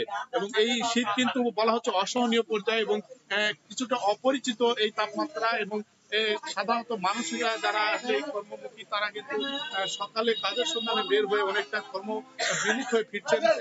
তীব্র ঠান্ডায় হিমেল বাতাস কনকনে ঠান্ডায় কিন্তু কাজের যে ধরন তা কিন্তু অনেকটা স্থবিরতা এখানে আমরা দেখতে পাচ্ছিলাম। এবং এই গত 15 দিন থেকে কিন্তু আস্তে আস্তে বৃদ্ধি হওয়া এই শীত কিন্তু শেষ সময়ে এসে মাঘের যা তীব্রতা তা কিন্তু হানা দিচ্ছে। আপনি জানেন এই অঞ্চলে কিন্তু শীতের যে প্রভাব হিমালয় লাগোয়া হওয়ার কারণে, হিমালয়ের কাছে থাকার কারণে কিন্তু কিছুটা বেশি হয়ে থাকে। তবে এই অসহনীয় আবহাওয়া থেকে সুরক্ষা বা নিরাপদে থাকার জন্য চিকিৎসকরা যেটা বলেছেন যে ভোর সকালে বের না হওয়া এবং স্বাস্থ্যসম্মত খাওয়া এবং পরিবেশ, বিশেষ করে গরম পানির দিকে তারা থাকার কথা বলেছেন। তবে এই গত কয়েকদিন যে তীব্র ঘন কুয়াশা ছিল, সেই কুয়াশা থেকে কিন্তু আজকের আবহাওয়াটা কিছুটা উষ্ণতা ছড়াচ্ছে, রোদের কিছু দেখা যাচ্ছে। এই কারণে কিন্তু আজকে তাপমাত্রা কিছুটা উন্নতি বলছে স্থানীয় আবহাওয়া অফিস। তবে এই আবহাওয়া কিন্তু আস্তে আস্তে উন্নতির দিকে যাবে। আগামী সপ্তাহে কিন্তু এই আবহাওয়া কিছুটা উন্নতি হবে এমন আভাস দিয়েছে স্থানীয় আবহাওয়া অফিস। তাহলে এই ছিল নওগাঁ সহ আশপাশের এলাকার শীতের পরিস্থিতি। নওগাঁ থেকে আমাদের সাথে যোগ দিয়েছেন সহকর্মী এমআর রকি। নিউজিল্যান্ড সফরে কোয়ারেন্টিনে থাকাকালীন অনুশীলনে সুবিধা পাবে বাংলাদেশ ক্রিকেট দল। দেশটির ক্রিকেট বোর্ডের সাথে এমনই কথা হয়েছে বিসিবির, জানিয়েছেন বোর্ডের প্রধান নির্বাহী নিজামুদ্দিন চৌধুরী সুজন। চার্টার বিমানে নয়, ক্রিকেটাররা বাণিজ্যিক বিমানেই যাবে সফরে, তবে ট্রানজিট সময় হবে কম। নিউজিল্যান্ডের কড়া কোভিড নিয়মের ব্যাপারেও ক্রিকেটারদের অবহিত করা হবে বলে জানান বিসিবির প্রধান নির্বাহী। সাজিদ মোস্তাহিদের রিপোর্ট। করোনাকালে নানা প্রতিবন্ধকতা সত্ত্বেও মাঠে ক্রিকেট ফিরিয়েছে বিসিবি। চলছে আন্তর্জাতিক সিরিজও। বায়োবাবলের মতো কঠিন ও একঘেয়ে ব্যবস্থাও ক্রিকেটাররা মেনে নিয়েছেন। খেলোয়াড় কোচিং স্টাফদের কোভিড মুক্ত রাখতে আয়োজক বোর্ডগুলো তৎপর। এরপরও দু একটি সিরিজ মাঝপথে বন্ধ হয়েছে একাধিক ক্রিকেটার কোভিড আক্রান্ত হওয়ায়। অনাকাঙ্ক্ষিত বিষয়গুলো এড়াতে প্রতিটি দেশেই আছে কোভিড প্রোটোকল। আগামী মাসে বাংলাদেশের নিউজিল্যান্ড সফর, শ্রীলঙ্কা সফর স্থগিত হয়েছিল কোয়ারেন্টিনের নানা নিয়মের কারণে। তবে এই বিষয়ে বেশ উদার নিউজিল্যান্ড। কোয়ারেন্টাইনের সময় আমাদের দলের মধ্যে থেকেই আমরা ট্রেনিংয়ের পরিকল্পনা করছি এবং সেভাবেই আমাদের ট্যুর শিডিউলে প্ল্যান করা। নিউজিল্যান্ডের ভিসা প্রক্রিয়াও বেশ জটিল ও সময় সাপেক্ষ। তবে করোনা বাস্তবতা মেনে বাংলাদেশ দলের জন্য এবার সেসব নিয়ম শিথিল করেছে নিউজিল্যান্ড সরকার। এবার নিউজিল্যান্ড ক্রিকেট বোর্ড অনলাইন ভিসার একটা ব্যবস্থা করেছে। সো ভিসাটা আমরা এভাবে অ্যারেঞ্জ করছি এবং ট্রাভেলের বিষয়টা খুব লিমিটেড ফ্লাইট, সেই ধরনের একটা ফ্লাইটে আমরা যতটুকু কম সময়ের মধ্যে ট্রানজিট সময়টাকে কমিয়ে নিয়ে এসে ট্রাভেল করা যায় সেভাবে সেই সেক্টর বেছে নিয়ে আমরা ট্রাভেল করছি। কোনো চার্টার্ড ফ্লাইটে যাওয়ার পরিকল্পনা এখন পর্যন্ত আমাদের নেই। বিশ্বের অন্যান্য দেশের তুলনায় নিউজিল্যান্ডের করোনা পরিস্থিতি অনেকটাই ভালো। তারপরও সতর্ক দেশটির সরকার। বেশ কজন ক্রিকেটার কোয়ারেন্টাইন বিধি লঙ্ঘন করায় পাকিস্তানের বিপক্ষে সিরিজ বাতিলের হুমকিও দিয়েছিল নিউজিল্যান্ড বোর্ড। এমন পরিস্থিতি এড়াতে চায় বিসিবি। যে হোম বোর্ড থাকে তাদেরও কিছু বিষয় থাকে। সো সব বিষয়গুলো বিবেচনা করে কিন্তু আমরা যে ওয়েস্ট ইন্ডিজকে হোস্ট করছি আমাদেরও সেক্ষেত্রে এই বিষয়গুলো চলে এসছে। সো আমার মনে হয় যে আমাদের প্লেয়াররা এখন অনেক সচেতন এই ব্যাপারে এবং এই ধরনের বিষয়গুলোকে তারা সিরিয়াসলি অ্যাড্রেস করবে। সাজিদ মুস্তাহিদ, সময় সংবাদ, ঢাকা। 2023 সালের আইসিসি ওয়ার্ল্ড কাপ সুপার লিগের নির্ধারিত 3 ম্যাচ ওয়ানডে সিরিজ খেলতে মে মাসে বাংলাদেশ সফরে আসবে শ্রীলঙ্কা ক্রিকেট দল। বিষয়টি নিশ্চিত করেছেন বিসিবির cricket operations chairman Akram Khan. সূচি নির্ধারিত না হলেও এরপরই স্থগিত হওয়া টেস্ট সিরিজ খেলতে লঙ্কা সফরে যাবে টাইগাররা। তবে সেখানে কতদিন কোয়ারেন্টাইনে থাকতে হবে তা নিয়ে এখনও চূড়ান্ত সিদ্ধান্ত আসেনি বলে জানিয়েছেন আকরাম খান। 10 মাসের বিরতি অনাকাঙ্ক্ষিতই ছিল, তবে এখন মনে হতেই পারে লম্বা ব্যস্ততার আগে ছুটিটা ছিল অপরিহার্য। আন্তর্জাতিক সার্কিটে ফিরেই একের পর এক সিরিজ চূড়ান্ত হচ্ছে। ক্রিকেটারদের দম ফেলবার ফুসরতটাও পাবেন কালে ভদ্রে। ওয়ানডে সিরিজে উইন্ডিজের হোয়াইট ওয়াশের পর টেস্টে মনোযোগী ডোমিঙ্গোর ছাত্ররা। দেশের মাটিতে সিরিজ শেষ করেই উড়াল দেবে নিউজিল্যান্ডে। মার্চে কিউইদের সঙ্গে খেলতে হবে 3টা ওয়ানডে আর 3টা টি20 ম্যাচ। সুপার লিগের এই ম্যাচগুলো খেলে ঢাকায় ফিরেও খুব বেশি বিশ্রাম করতে পারবেন না ক্রিকেটাররা। গেল বছর ডিসেম্বরে লঙ্কানদের বিপক্ষে সুপার লিগের যে 3টা ম্যাচ আটকে ছিল তা মাঠে গড়াবে মে মাসে। বাঘেদের ডেরায় আসবে অতিথিরা। নিউজিল্যান্ডের পর ওরা মেতে 3টা ওয়ানডে খেলার জন্য আসবে। তারপর হয়তো বা আগে বা পরে আমরা কিন্তু শ্রীলঙ্কা যাবো, যেহেতু আমাদের যে টেস্ট দুটা বাকি ছিল সেটা খেলার জন্য। তো আমরা কথাবার্তা চালাচ্ছি, হয়তো বা কিছুদিনের মধ্যে আমরা কনফার্ম করে ফেলবো। করোনার বন্দিদশা থেকে টাইগারদের মাঠে ফেরার প্রথম উপলক্ষটা ছিল লঙ্কা সফর। তবে কোয়ারেন্টিনে দর কষাকষিতে শেষ পর্যন্ত আর আলোর মুখ দেখেনি সেই টেস্ট সিরিজ। অবশ্য কোয়ারেন্টিনের ব্যাপারে বাকি দেশগুলোর মতো শর্ত থাকলে তবেই সায় দেবে বিসিবি। যেহেতু দুটোটা দলের কিন্তু সময়ের একটা ব্যাপার ছিল, তো আমরা ওই সময়টা বের করে এখন দুটোটা দেশ রাজি হয়েছে, বাট বাকিটা হয়তো কিছুদিনের মধ্যে আমরা কনফার্ম করব। বাট আপনার অন্য দেশের জন্য যে ধরনের করছে সেভাবেই আমাদের জন্য করতে হবে। নিউজিল্যান্ড আর শ্রীলঙ্কা সফরের পর জুনে জিম্বাবুয়ের মাটিতে 3 ম্যাচ ওয়ানডে সিরিজ খেলার কথা রয়েছে সাকিব তামিমদের। জুম্মান সাদিক, জ্যাভলিন, সময় সংবাদ, ঢাকা। মুন্সিগঞ্জের সোনারং মাঠে চলছে কাবাডি প্রশিক্ষণ। এই মুহূর্তে সেখানে আছেন রিপোর্টার নাসির উদ্দিন উজ্জ্বল। সরাসরি চলে যাচ্ছে তার কাছে। উজ্জ্বল,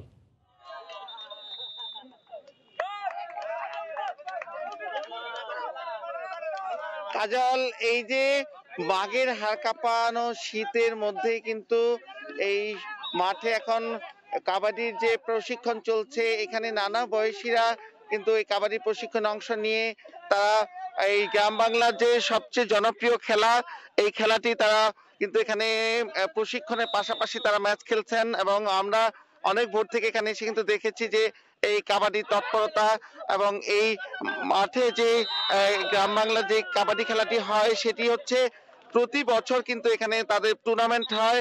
সেই টুর্নামেন্ট ঘিরে কিন্তু এই সোনারং অঞ্চল যেটি ঐতিহ্যবাহী অঞ্চল, এই অঞ্চলের তারা প্রস্তুতি নিচ্ছেন যে এই টুর্নামেন্টে অংশ নেওয়ার আগে তাদের যে প্রশিক্ষণ সেটি তারা শুরু করেছেন। এবং এই সকাল থেকে কিন্তু তাদের এই যে প্রশিক্ষণ সেটি বিকাল বেলা চলে, সকাল বিকাল এই প্রশিক্ষণ তারা অব্যাহত রেখেছেন। এবং এই যে মুন্সিগঞ্জের টঙ্গিবাড়ি উপজেলার যে এলাকাটি, এখানে কিন্তু একটি সোনারং উচ্চ বিদ্যালয় মাঠ আছে, স্কুল, সেই স্কুলের মাঠ এটি। এবং এই স্কুলের মাঠে এই সকাল বিকাল কিন্তু নানা রকম খেলাধুলার সরব থাকে।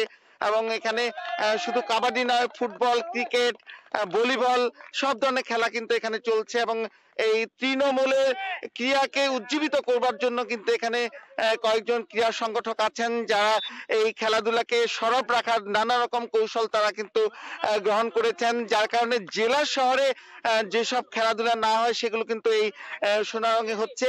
এবং এই এলাকাটি ব্রিটিশ বিরোধী আন্দোলন সহ নানা কারণে আলোচিত। এবং উদীচীর প্রতিষ্ঠাতা সত্যেন সেনের নিজ গ্রাম এটি। এখানে নানা সময়ই কিন্তু নানা রকম ভালো কাজকর্মের দৃষ্টান্ত হিসাবে ছিল।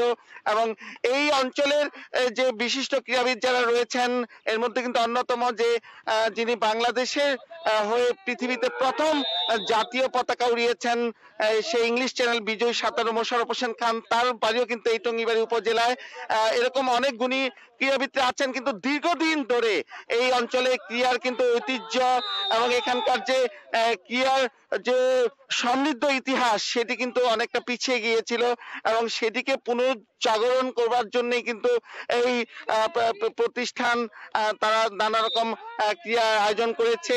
এবং এখানকার যারা নাকি ক্রীড়া সংগঠক আছেন তারা বলছিলেন যে জেলা এবং উপজেলা ক্রীড়া সংস্থাগুলো যদি সরব থাকে, তাদের যদি নানা রকম লিগ এবং টুর্নামেন্টের আয়োজন করে, তখন কিন্তু আরো বেশি খেলাধুলার প্রতি মনোযোগ থাকে। কারণ মাদক সহ নানা রকম অপরাধ যখন যুব সমাজকে গ্রাস করছে, তখন এই ক্রীড়ায় সবাইকে মাঠমুখী করার মধ্য দিয়ে কিন্তু এইসব সমস্যার সমাধান করা সম্ভব হতে পারে।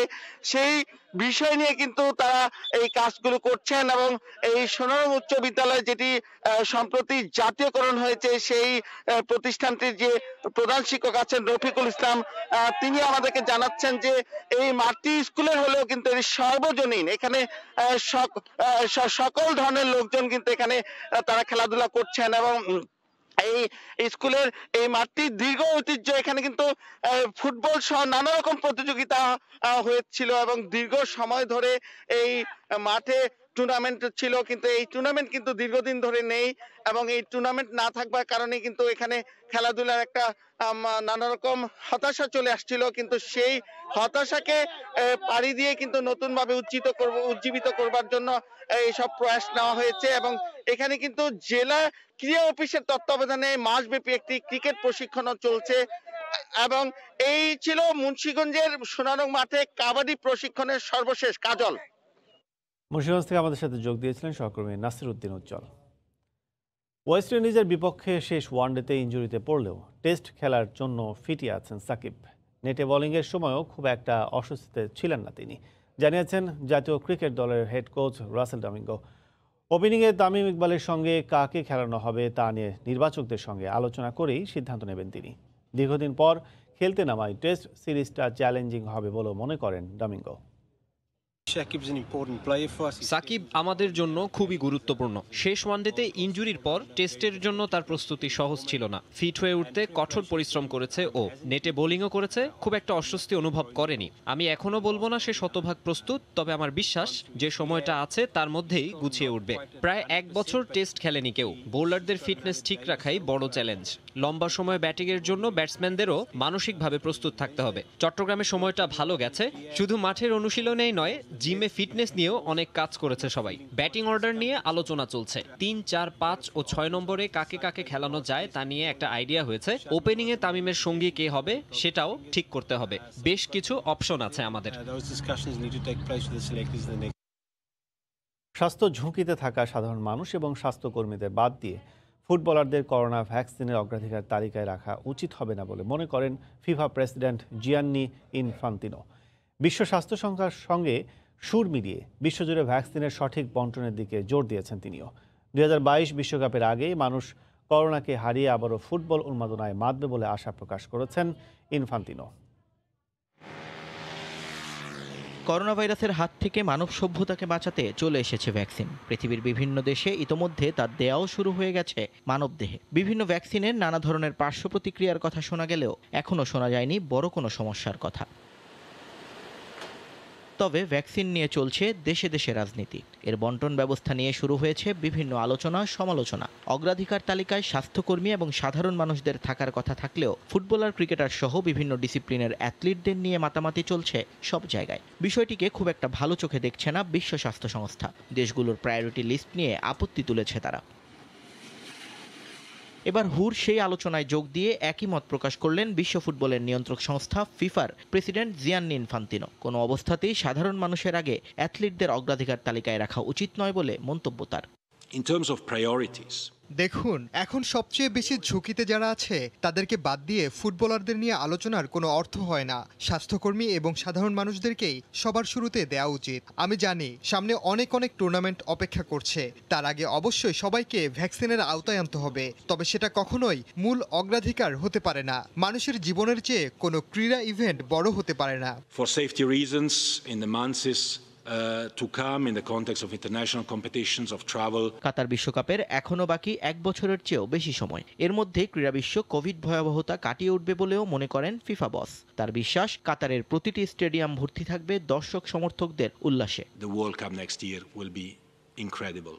কাতারের প্রতিটি স্টেডিয়াম দর্শকে পরিপূর্ণ থাকবে। 2022-এর শেষ দিকে হবে আসরটি। এর মধ্যে আমরা সব সমস্যা উতরে যাব, আর নয়তো সমস্যার মধ্যে বেঁচে থাকার কৌশল আয়ত্ত করে ফেলব।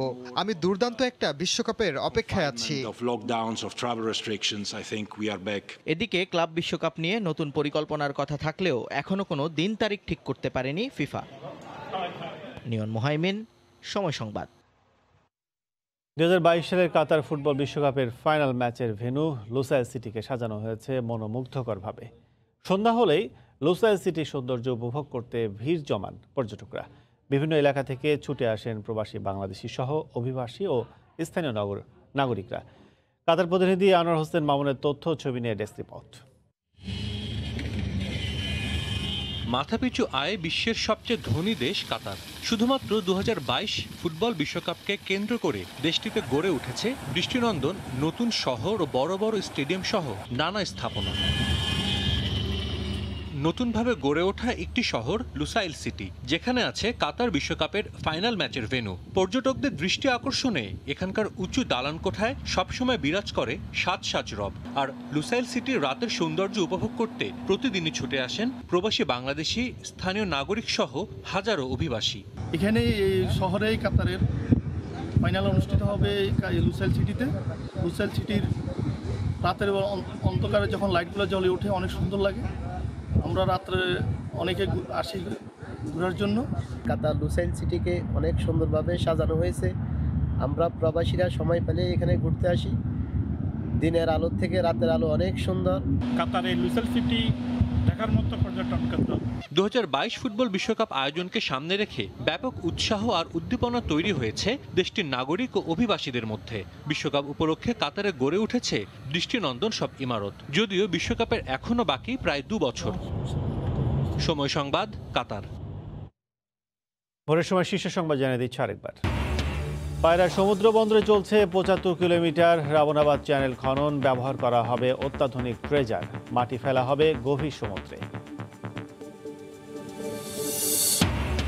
এবং ভয়াবহ তুষার ঝড়ের কবলে যুক্তরাষ্ট্র। তুষারপাত বইছে এইরকম একটি অবস্থায় যুক্তরাষ্ট্রের মানুষ এবং বাংলাদেশি যারা এখানে বসবাস করছেন তারা একটি প্রস্তুতি নিচ্ছেন। এই ছিল ভোরের সময়, সঙ্গে থাকুন সময়।